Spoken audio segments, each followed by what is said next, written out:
Fellow Rotarians, distinguished guests, good evening. I am past President Rodolphe Melki, Chair of the Admin Committee of the Rotary Club Beirut Cedars. I would like to welcome you all to this webinar. We have an exceptional speaker tonight, His Excellency Dr. Ian Collard, Her Majesty Ambassador to Lebanon. But before introducing our guest speaker, I would like to present you the upcoming events of the club. On November 17, we have Mr. Iyad Bustani, who will be talking about federalism. On November 20, we have a planting trees with Juzur Lubnan in Fardebian site near Track Wadi. On December 6 to December 10, we have the trip to Egypt. On December 15, we have our annual Christmas visit to orphanage and old folks in home in Mansouriye. And on December 18, we have the annual Christmas dinner hosted by our president. I will leave the floor now to our president, Roni Farra, who will give you a small brief about Rotary and about our club. President Roni, the floor is yours. Thank you, Rodolphe. Rotary Beirut Cedars is an 11-year-old club working hand in hand with the other 27 Rotary clubs in Lebanon and open to the 36,000 Rotary clubs in the world. Its 37 members are committed to serve above self by bringing sustainable, long-term, and innovative projects aligned with Rotary's 7 areas of focus, from peace to health to education to economic development. In the last 2 years, Lebanon witnessed a major economic meltdown, extensive youth and healthcare professionals migration, and impoverishment of more than 50% of its population, topped by the tragic blast of August 4, 2020, and the global pandemic. All of these unfortunate events drained all crucial sectors of the country, including education and healthcare, restricting access to basic services. Increased needs in our community require increased efforts and service.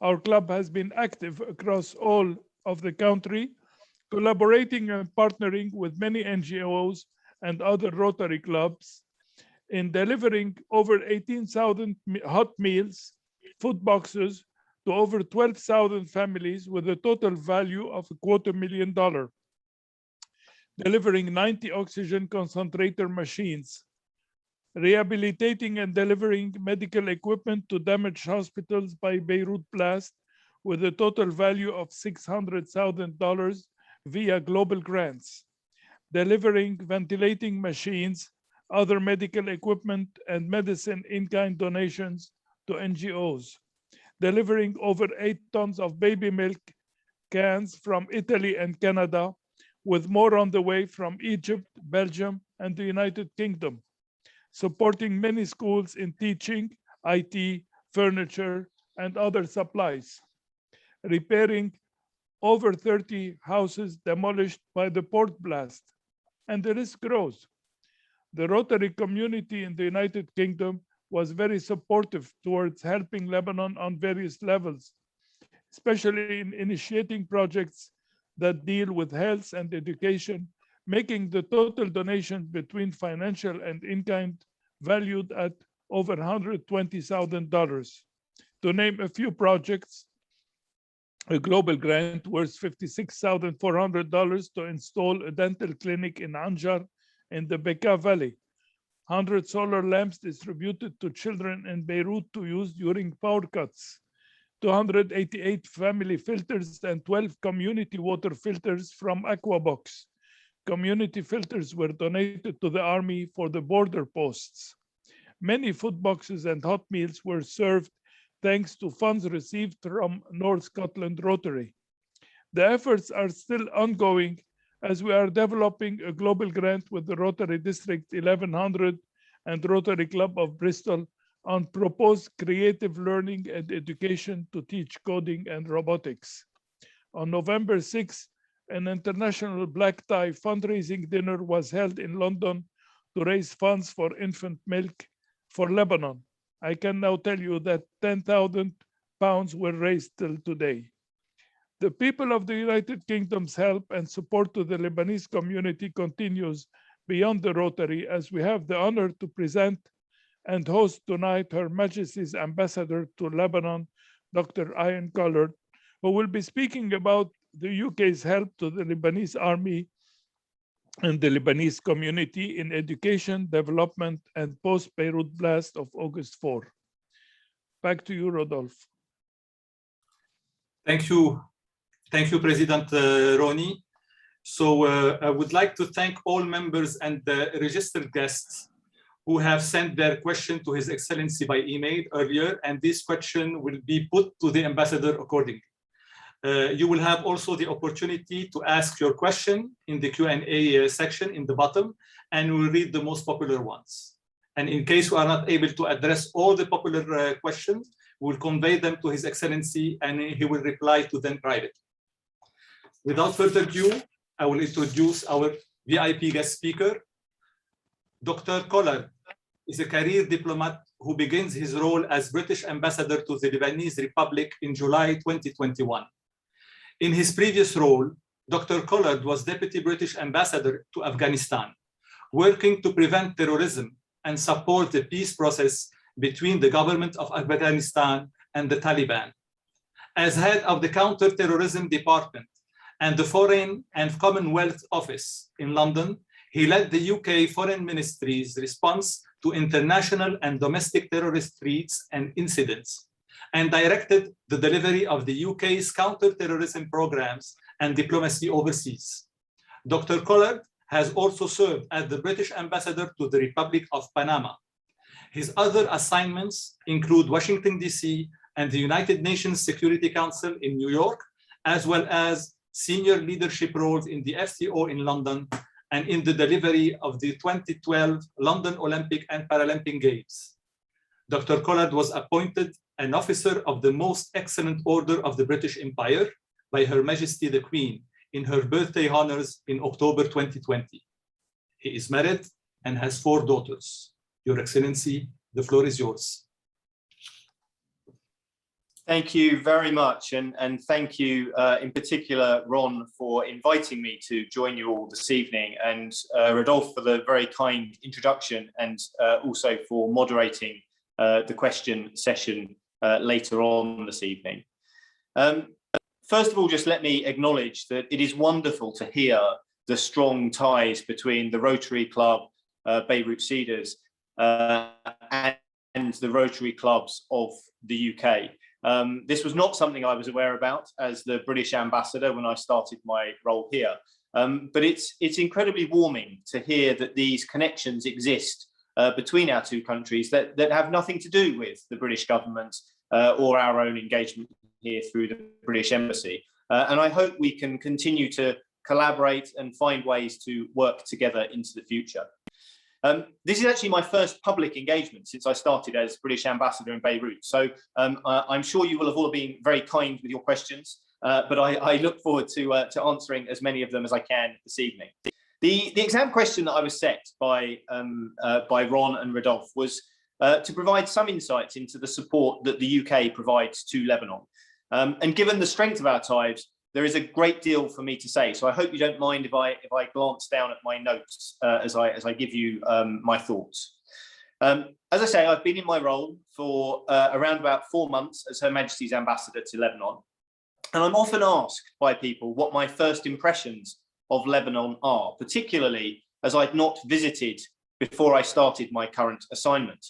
And I have found myself repeating the same phrase, that Lebanon is both beautiful and complex. It's no exaggeration that my 4 short months have been something of a political and economic roller coaster. The governance of Lebanon is without doubt extremely complex.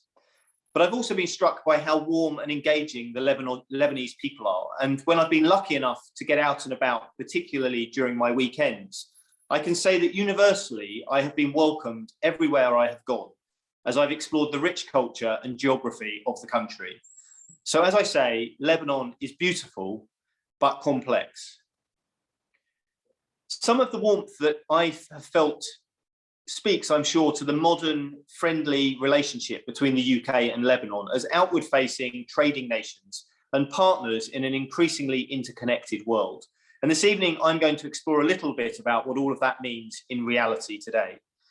But if you'll indulge me, I'm going to jump back in time before any of us were doing what we do now. The links between the UK and Lebanon seem to go back as far as 3,100 years ago. History has it that the ancient Britons were trading with the great Phoenician civilization at its height of expansion into the Mediterranean and Atlantic Ocean. The Phoenicians, who were, of course, among the greatest traders of their time, would exchange with Britons the finery of purple cloth, beads, and jewellery in return for animal skins, lead, and tin, a classic example of trading by barter. Fast forward 3 millennia, and the UK has continued to engage the people of Lebanon. We're reminded of the diplomatic role played by the United Kingdom in supporting Lebanon's fight for independence in 1943. And as an active member of the international community, we continue to champion Lebanon's sovereignty and independence today.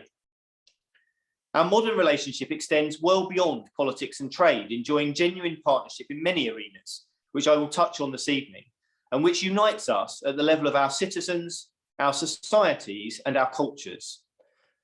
I was delighted to hear, for example, that experts from the British Museum in London are restoring some of the ancient artifacts damaged in the Beirut port explosion last year.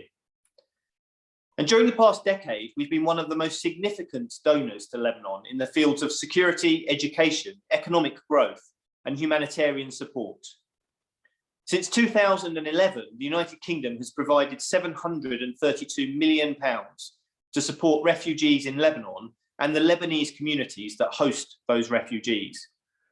And we've given more than £84 million to support the Lebanese armed forces to provide security internally and on Lebanon's borders. I firmly believe that maintaining the resilience of the security sector is key to guaranteeing Lebanon's stability, democracy, and model of coexistence, and particularly as Lebanon's economic crisis continues to deepen. The UK supports the Lebanese armed forces, or the LAF as they are known locally, as the sole legitimate military force able to protect and defend Lebanon.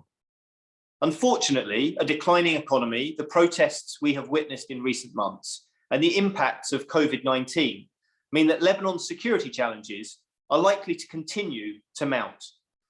And as a friend and partner of Lebanon, the UK will maintain its vital support to the LAF and to the internal security forces as the pillars of Lebanon's stability. With the LAF, we have built 79 border watchtowers and forward operating bases along the Lebanese borders with Syria. We've donated 240 Land Rovers, 12 mobile observation posts, 867 radios, 3,300 sets of personal protective equipment, and 13 mobile observation systems. This work means that Lebanon's land border with Syria is subject for the first time to the authority of the state.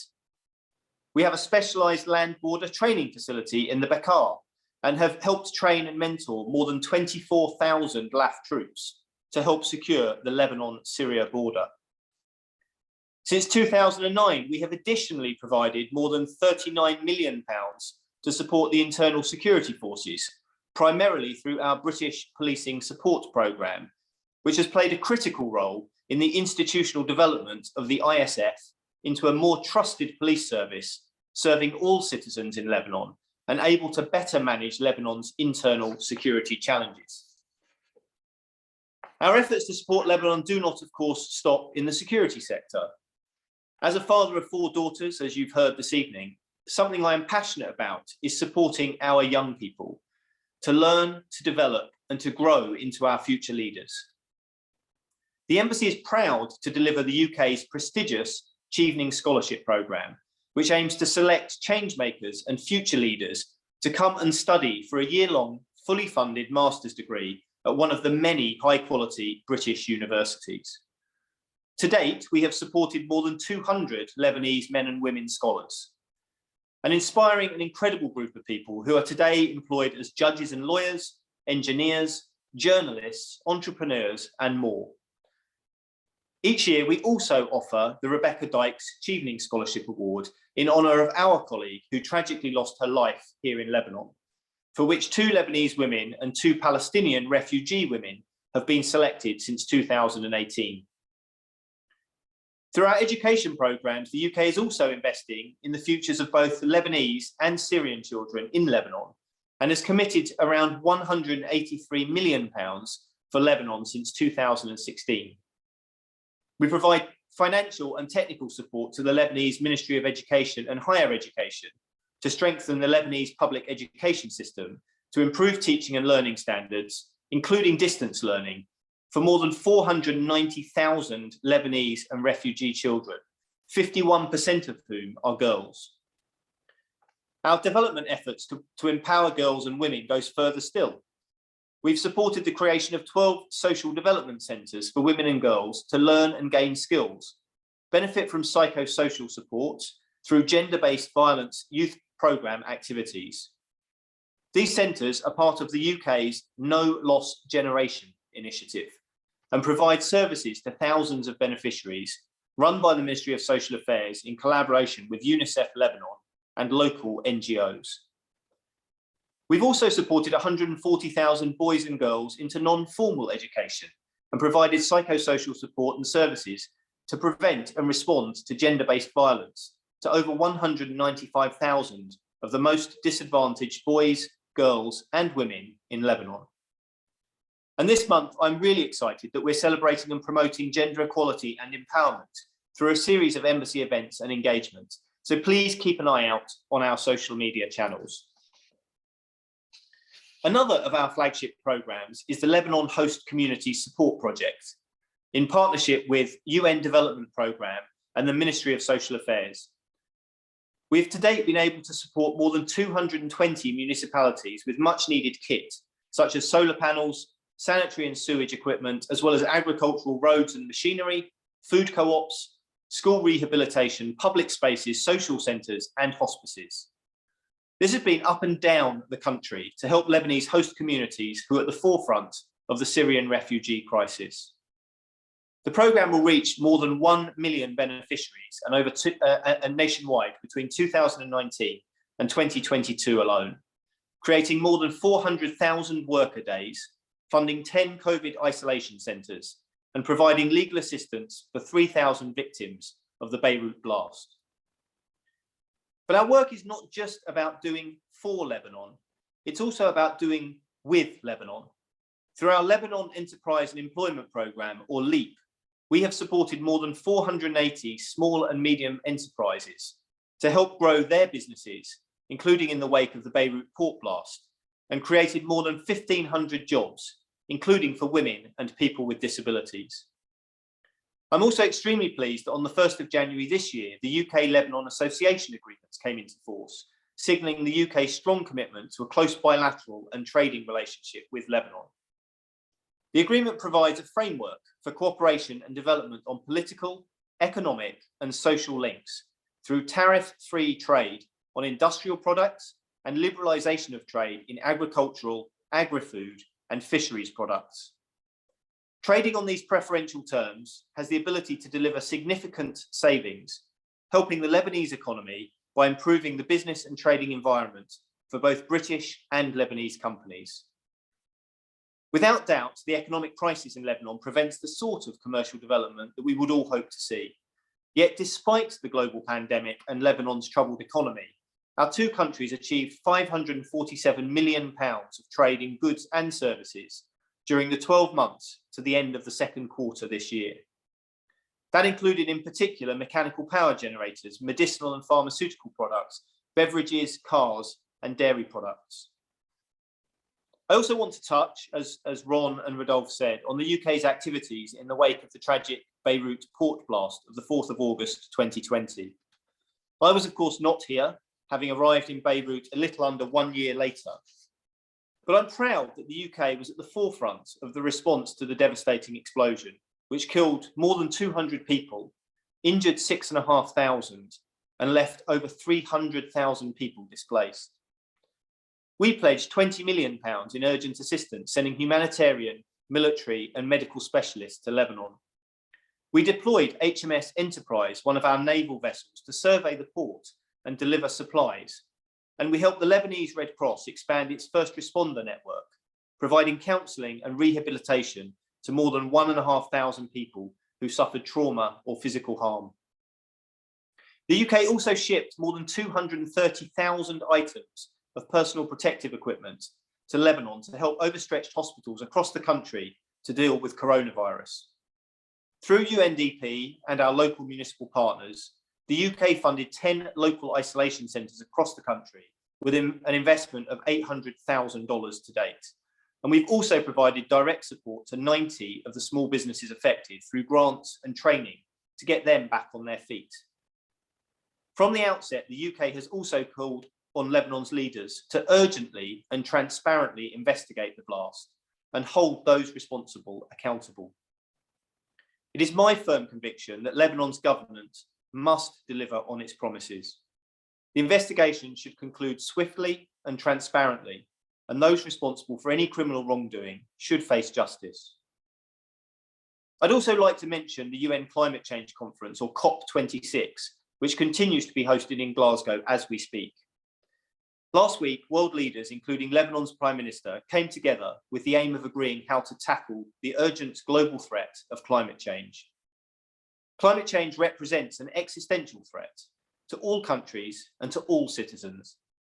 As countries begin to recover from the coronavirus pandemic, we must take this historic opportunity to tackle climate change at the same time, to build back better and to build back greener. I believe this to be true for Lebanon, just as it is for the UK. As Lebanon seeks to recover from its own economic crisis, long-term reform should consider how to reap the benefits of energy efficiency and a greener and more sustainable economy. We'll offer our support to Lebanon in considering how to develop its strategies to respond to the climate crisis and to reach our shared goal of net zero emissions. So what, when we think about all of this, does it mean for the future? It goes without saying that Lebanon is currently in crisis. The UK is extremely concerned about the severity of the economic crisis on Lebanon's future and the catastrophic impact it's having on the lives of ordinary Lebanese people. I'm clear with the people I meet that tragically, this is a man-made crisis created by the decision-making of Lebanon's successive political leaders who've allowed personal and party interests to trump the needs of the people. It's not, as some people I meet have suggested, because the international community has abandoned Lebanon. When I'm asked what can be done about it, my answer is relatively simple. There are no magic tricks. There are no shortcuts. Reversal of Lebanon's freefall is in the hands of its political leaders. They need to embark on a process of comprehensive reforms. We cannot do their work for them. We understand that the road to reform is going to be long and sometimes painful, but it is the only way forward. Lebanon's leaders must take ownership of the country's political and economic failures, and they must ensure accountability and transparency in responding to Lebanon's collapse and to the harms that have befallen Lebanon's citizens. Now, I am by nature cautiously optimistic, and I retain the hope always in the next generation, in Lebanon's youth, with whom the future of this beautiful and complicated country lies. I'm confident that in the decades to come, when we look back at our enduring relationship, we can be proud of the legacy of the work that the UK has done with and for Lebanon and its people. The UK has stood with Lebanon for many years, and like any good friend, we continue to do so, even when the times are at their most difficult. Now, that was a whistle-stop tour of how the UK is engaged and engaging in Lebanon, which I hope gives you a good insight into the strength of our bilateral relationship and our support to Lebanon. But I also hope it will be very clear to you all why I am extremely proud to be the British ambassador to Lebanon. So thank you very much for allowing me to participate this evening. Thank you for letting me share my thoughts on our relationship and the success of our relationship.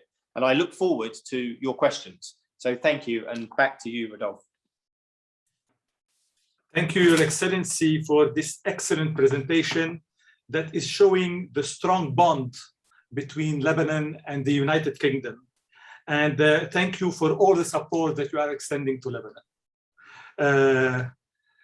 Ladies and gentlemen, we will start with our Q&A session. In case you have any question, please do not hesitate to write it in the Q&A session, and we will read it accordingly. I will start.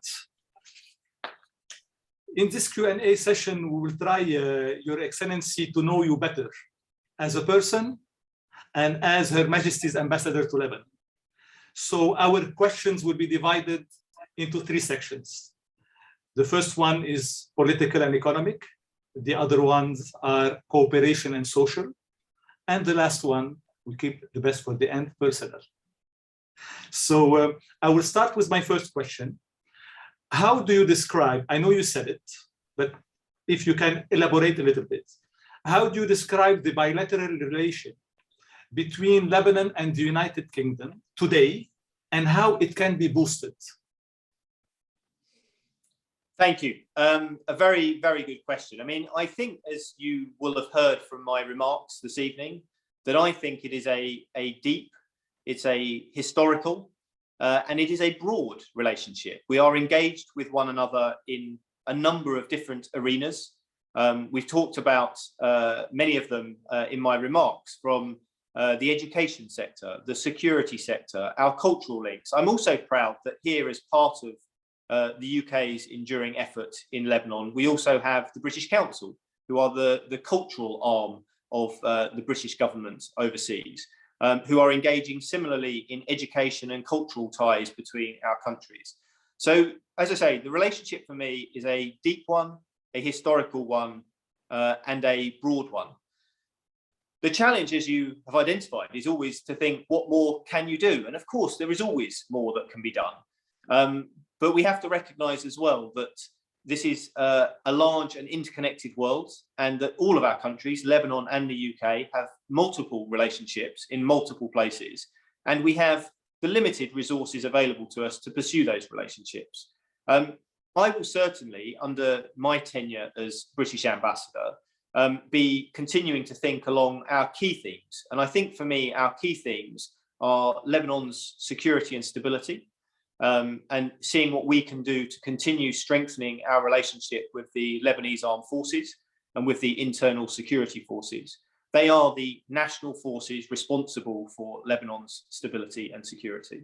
But also to think in particular about how we can help young people. And I risk straying now slightly into the third set of questions about who am I, but I am incredibly passionate about young people. You've mentioned yourself, and I've mentioned, I have 4 daughters. I am absolutely convinced that when you get to the ripe old age of being an ambassador, that you should be looking to the next generation, because they are the ones who will be the leaders. They are the ones who will be leading business, and they'll be leading politics, and they'll be leading our judiciaries, and they'll be our entrepreneurs, and they'll be our scientists and our teachers. And they are the ones in whom we should be investing and who we should be looking to promote them, promote their growth, promote their development, and ensure that respectively, our countries are in the strongest possible place they can be to keep flourishing into the future. Thank you, Your Excellency. I will go to my second question. This question is from past President Hein van der Steen from the Rotary Club of Evesham. And he's saying the situation in Lebanon appears to be hopeless with competing factions and corruption. It looks like support ends up in a black hole with a low chance of having a positive and sustainable impact for the population. What can the UK do to change for good? To change this for good? Thank you. I said at the beginning, I hope the questions are going to be gentle questions and nice and easy, but I see we're going to get stuck right into the issue. So thank you very much to our colleague in the UK. And let me just say there as well, it's fantastic. And I was told in advance that there'll be a number of participants from the Rotary clubs in the UK as well. And it's wonderful to see these ties and that the interest exists between our 2 countries. So let me just say that. I don't want to be entirely bleak, actually, in my response to this question. I said that I'm a cautious optimist. And I think that, of course, many of the failings that have been identified are very real. There is no surprises in hearing what has been said around the collapse, the failings of governance. These are things that we are seeing, sadly, and witnessing on a regular basis in Lebanon. At the same time, when the international community engages, we are also able to engage not just with and through the government, and of course it is incumbent on us to engage the government. That is what diplomatic missions are expected to do. But we also have partnerships directly with those who are serving the Lebanese people on the ground. And that means, for example, our engagement, I mentioned our LEAP program. This was around supporting small and medium-sized enterprises. We were able to put grants and loans directly into the hands of those small and medium-sized companies that needed them, to support them in rebuilding their businesses through an economic crisis, a COVID pandemic, and following a Beirut port blast. And that led to the promotion of jobs. That led to the employment of underrepresented individuals who might otherwise not have found the ability to work. We are also engaging directly through the international multilateral system, so through the UN system and our NGO partners, and again, able to put our support directly into the hands of and the families of those who need them most. So I don't want to be too bleak. I don't want to say that everything is a black hole. I think that was the comment that was used, that everything is a black hole or a wasted effort, because I think there are many things that we can and are doing. And of course, it is not just the UK. There are a number of partners that Lebanon enjoys internationally with whom we work and with whom we collaborate. And I think collectively, there is much, therefore, that we can continue to do. But as regards the government, it's also incumbent on us as a good friend. And I say this, your best friends, if we all think about our very best friend, our very, very best friend is not only there for the good times, our very best friend is also there for the difficult times. Our very best friend is also someone who will give us the hard messages when we need to hear them. And I'm sure we've all been there at some point in our personal lives and had those hard messages delivered to us. And that's what the UK also seeks to do with the Lebanese government. It's important that we do deliver the tough messages, that we do explain our views on the way forward. And I was very clear in my remarks, and I firmly believe this, that a comprehensive package of economic and wider reforms is the only way that Lebanon is going to build itself back. And that is a very clear message that I deliver regularly to the politicians and the political leaders and the parliamentarians who I meet as part of my day job. Thank you, Your Excellency. I will go to my third question. You have maybe answered part of it. How I will read it. It is coming from a great supporter to our club, a great supporter to Lebanon, Rotary clubs in Lebanon. It is a question from past District Governor Ian Beattie from the Rotary Club of Bristol in District 1100. And he's saying, despite the current adverse political climate, Beirut Cedars, which means our club, and other Rotary clubs have been doing fantastic work in helping the local community in a myriad of practical ways, using the financial help and support of Rotary clubs in Europe and North America. Do you see any possibility that you and your European and international diplomatic colleagues can use your good offices and influence to bring political stability to this troubled country in the coming years? Thank you. So, as you say, it touches on some of the themes that we have already discussed. And I think the answer is yes. I genuinely want to be cautiously optimistic. There is no doubt that there are extreme challenges in the governance of Lebanon at a political and economic level. But it's incumbent on countries like the United Kingdom to keep encouraging, motivating, advising, offering expertise where it is welcome, in order to try and help Lebanon find a way out of these challenges. Now, at the root cause of all of this is the political governance of the country. It is for Lebanon's political leaders to take the tough choices. And I say I'm cautiously optimistic. I speak to many of them. I speak to them regularly. And I think that there is a growing recognition that there are no shortcuts to this problem, that in fact the only way out of this challenging situation is through reform. And at the moment, the current government is engaging the International Monetary Fund.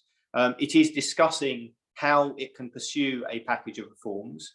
I have my fingers crossed. I don't want to say definitively what will come of these negotiations. And I know that skeptics will say, but haven't we been here before, and haven't we seen much of this sort of dialogue in the past?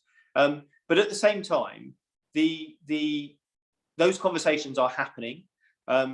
If they are allowed to have the space to develop maturely and to consider the needs of the people, then I am optimistic that there is a solution to Lebanon's problems. And as I said in my remarks, I think it will be a long road back to recovery. And I think at times it will be a painful road back to recovery, but it's an essential road back to recovery. And so I certainly don't want to sit here as the British ambassador and say that there is no hope for the future, because I don't believe that. I believe there is a hope for the future. And I believe as long as Lebanon's citizens and Lebanon's friends internationally keep making their views known and keep making their ideas and their expertise available, then there is a path out of the current difficulties that Lebanon is facing. Thank you, Your Excellency.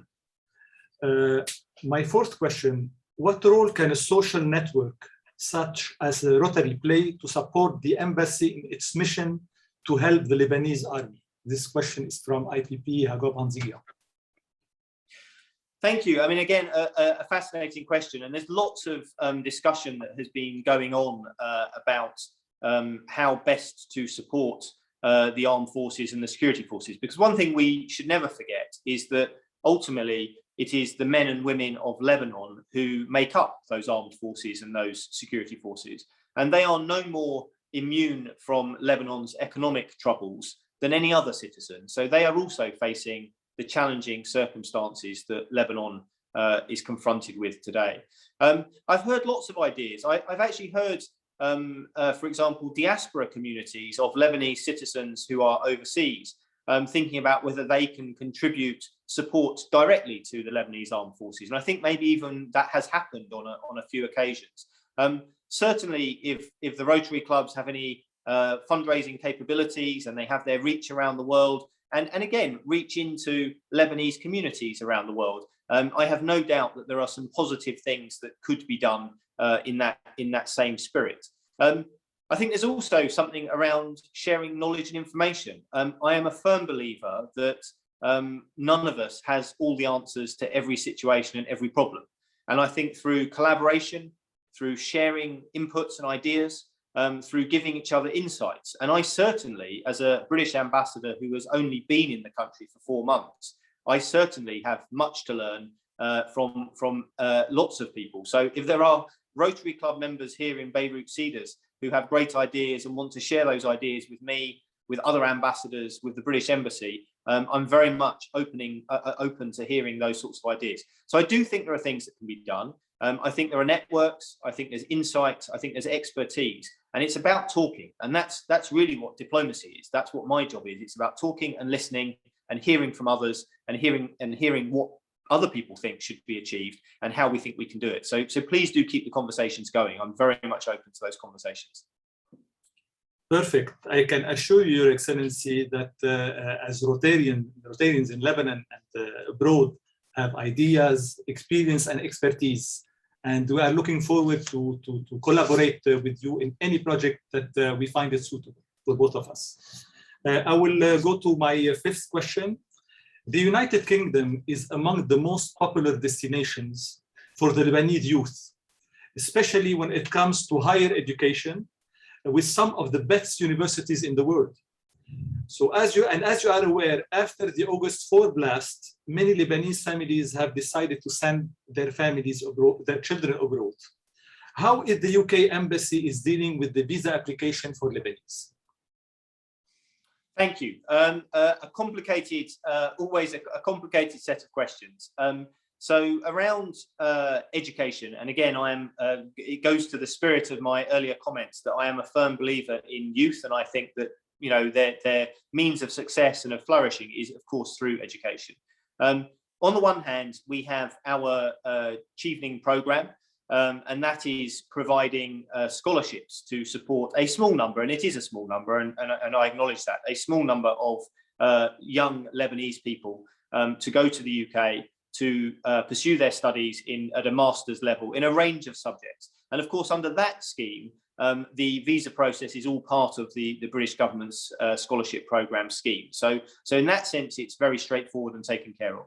For other citizens, Lebanese citizens who want to travel to the UK, we of course are keen to encourage wherever possible people to make the best of the fantastic British educational offer. But we do of course have processes and systems around our visa issuing situation. As I'm sure many of you know, we now have a system globally where the visas are processed in hubs around the world. So they're not processed directly in our embassies. And this is to ensure a consistent process, that we are treating individuals fairly, we are considering all the right data and information, and ensuring that we're making all of the right decisions. And so that's how the visa system works. I can't, unfortunately, this evening sort of guarantee visas will be widespread and given to anyone who applies, because of course there are requirements that sit alongside the visas and specific details. And if anyone wants to come back to me with specific questions about how the requirements look, or what it is that a prospective student needs to satisfy in order to achieve a visa, then please do get in touch with us. I mean, Rodolphe, perhaps through you, you can get people to contact you and you can pass on the questions. And I'll be happy to get my visa experts to sort of send a comprehensive summary of how the process works. Excellent. Thank you very much, Your Excellency. My sixth question has two parts. Excuse me. In Rotary, we have 7 areas of focus, from peace to health, to education, to environment, which guide our actions. What are the areas of focus in the United Kingdom when it comes to Lebanon? Secondly, the second part, do you have a program in the United Kingdom like USAID to help NGOs, and what are the criteria of selection? Thank you. Again, so let me take each of the parts in turn. So absolutely, we have a very clear set of goals and objectives and priorities for our efforts in Lebanon, just as we do in every country around the world. And you know, it's no different than I'm sure many of the organizations that you work for in terms of setting out your priorities, just as you have, Rodolphe, around the Beirut Cedars Rotary Club. So specifically for Lebanon, we are working primarily to support the security and stability of the country. And that goes to a lot of the remarks I've made already around our support to the Lebanese armed forces and to the internal security forces. Secondly, we're working to support the values, the democratic values that we believe in. And that speaks to things like supporting timely, transparent, fair, inclusive elections in the spring of next year in Lebanon, and ensuring that we are vocal about the importance of those elections happening on time and being as free and transparent as possible. Additionally, we want to promote economic relationships around the world. We believe that countries that have economic strength and economic growth, as well as democracy to accompany them, are countries that serve their citizens best. And those are the values and the principles that we work towards in many countries around the world. And so I mentioned, for example, in Lebanon, we have our association agreement, which came into force at the beginning of this year, which is a trade and political arrangement that helps to promote those values and helps to build that economic tie between the UK and Lebanon. And fourthly, we're working to support communities with some of the toughest challenges they're facing. And that may be the challenges of coronavirus, it may be the challenges of climate change, or indeed it can be the humanitarian crisis that is beginning to grow in Lebanon as a consequence of the economic crisis that the country is facing. So that's our sort of business plan in a nutshell. And of course, there's a number of strands of activity and people with whom we partner and ways that we work to try and deliver those goals. But absolutely is the answer. We have a very clear business plan of what it is we are seeking to try and achieve in our collaboration and partnership with Lebanon. The last of those points, which was around tackling the challenges of the day, speaks to the second part of your question. And this is around, do we have something equivalent to US aid? Well, yes, we have UK aid. We have exact equivalent of US aid, and that is British taxpayer money that is spent as part of our overseas assistance, both to help develop Lebanon, but also to help respond to humanitarian crises, including the crisis that we're seeing unfold in Lebanon. Now, in that regard, again, we speak to our business plan and what are our priorities and where do we think that British taxpayers' money will have the greatest impact? Because there is little point us simply duplicating the effort of our international partners in areas that they are working. And so a large amount of our money is spent in the education sector and the things that I discussed in my remarks. Our money is also spent in tackling the humanitarian situation, and it's exactly this kind of money that was also used to support the citizens of Lebanon and particularly Beirut in the wake of the port blast last year. In terms of how we engage, we have a number of partners that we work with closely for a long time in Lebanon and around the world, and as I said, the UN system and others. But we also do work with local and international NGOs as well. And it's a case for my development and humanitarian team within the embassy to understand who are the partners that are delivering in the areas that we want to work, and to make sure that we have good diplomatic relationships with them and that we're able to partner with them to achieve the common goals that they have and that we have. So the answer in both parts of the question is a categorical yes. We very much have a business plan, and very much so we are delivering UK aid for the benefit of the Lebanese people. Thank you, Your Excellency. I will go to my next question. It is coming from Anhal Koshaya, and she's saying, Your Excellency, thank you for your promising speech. I am Anhal Koshaya. I am a political science and international affairs student, and I am the president of Rotaract Club of Beirut Cedars, which means we are the youth of Beirut Cedars Club. Building on what you have claimed, it has been significant that the UK never failed us and kept in touch with the Lebanese citizen despite all political economic conflicts that the Lebanese government is responsible for.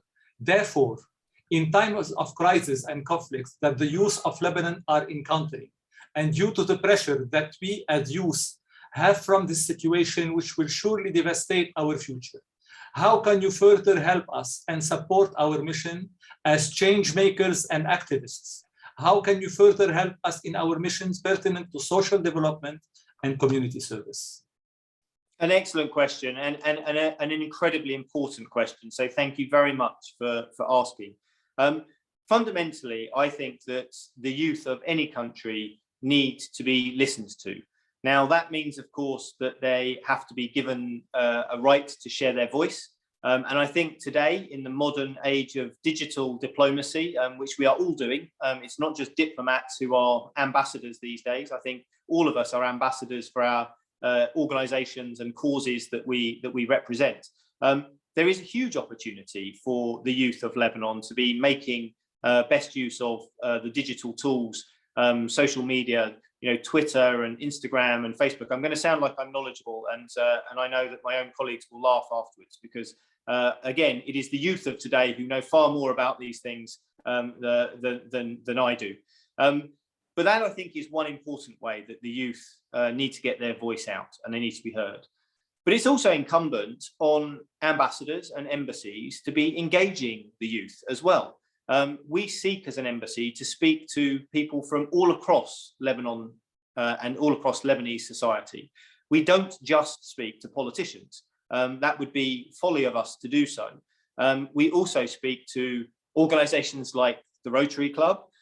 We speak to universities and so on. And I would personally love to come along and meet some of the youth who are involved and engaged in thinking about Lebanon's big strategic challenges and problems, because I think it's through that sort of dialogue and us being, as an embassy, empowering and sharing our views around how we can tackle some of these big challenges, that I hope that the voice of the youth will be amplified even further. And perhaps between us, we can share ideas. I've said previously, I don't for one second think that anyone owns all of the thought leadership in a country. I think that there'll be plenty of fantastic ideas that come from the youth of the country. There'll be good ideas that come from international partners and indeed many others. And so let's sit down, let's talk, let's share our ideas with each other, and let's find ways to amplify the right messages in the right places. We are ready, the Rotary actors are ready. Whenever you want, Your Excellency, we are here. Now I will go to some questions that are more personal. So there was a tweet on September 30 about some food you have enjoyed tasting, like manouche, fattoush, and falafel, and that you have started the A to Z Lebanese favorites. So we are curious to know what's next. So I have now enjoyed many of Lebanon's foods. I am personally vegetarian, and I have been vegetarian for much of my life since I was a child. I took a decision to be vegetarian, and I am, of course, not a child anymore. So it has been a number of years that I have been vegetarian. And a lot of people say to me as a diplomat, you travel the world, you go to different countries. Do you ever struggle being vegetarian on your various travels around the world? And of course, some countries are more carnivorous than others, and certainly some countries are therefore harder for me to find a meal that I can enjoy. But that is certainly not true of Lebanon. Lebanon has world-renowned food, and much of it is vegetarian in nature. So if I'm brutally honest, I have probably got through a large percentage of the A to Z. Maybe I need to do an update tweet with all of the things that I've got through. I've got stuck on F several times if I think about it, because I do love my falafel. There's also the fattoush, and there's full. So there's plenty of F's to get through in the A to Z of Lebanese food. But no, I've enjoyed wonderful cuisine, and more than that, Lebanon also has an international cuisine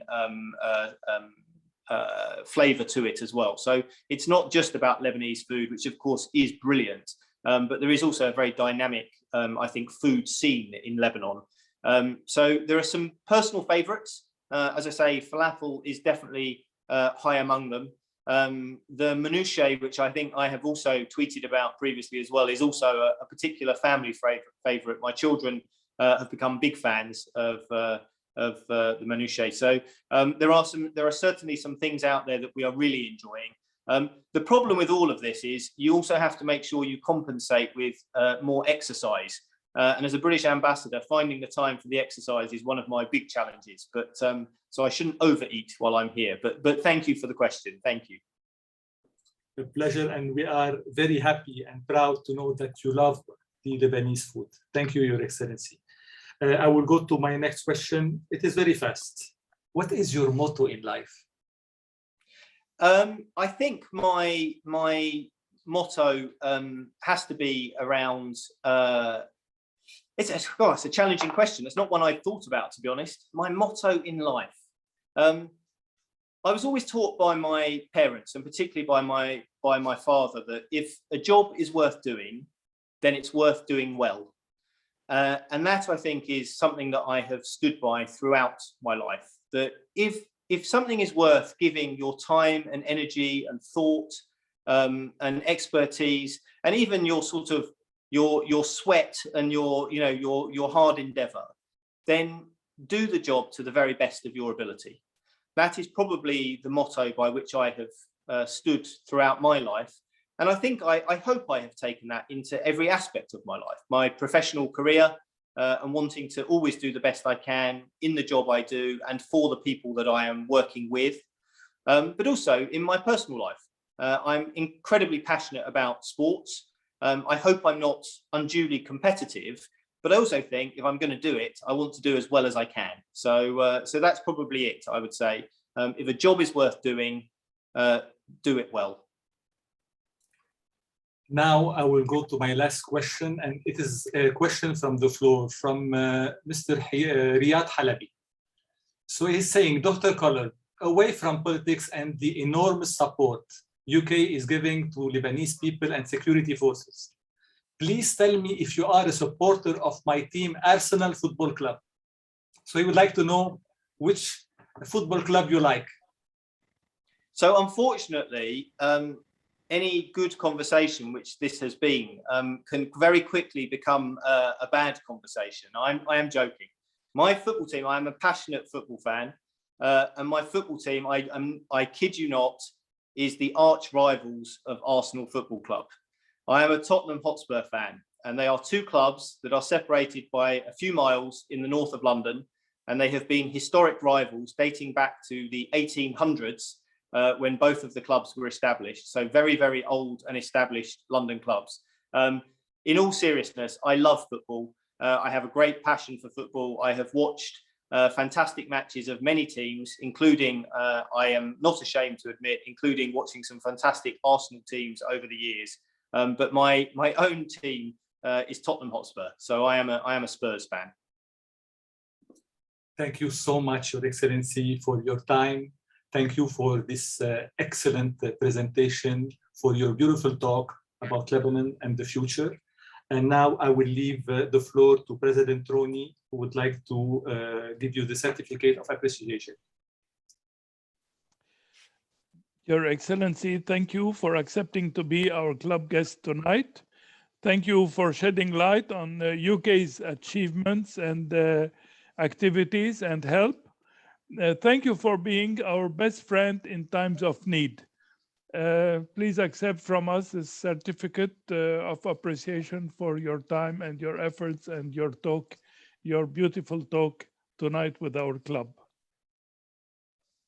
Thank you, Ron. That is incredibly kind of you and all of the members of the Rotary Club of Beirut Cedars.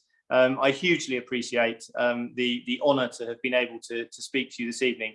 And I'm serious. If there are questions that people have or would like us to answer afterwards, or indeed, if there are ways that we can consider engaging into the future, then please do get in touch with me via Ron and Rodolphe, and we would be happy to continue the conversation. So thank you very, very much. Thank you.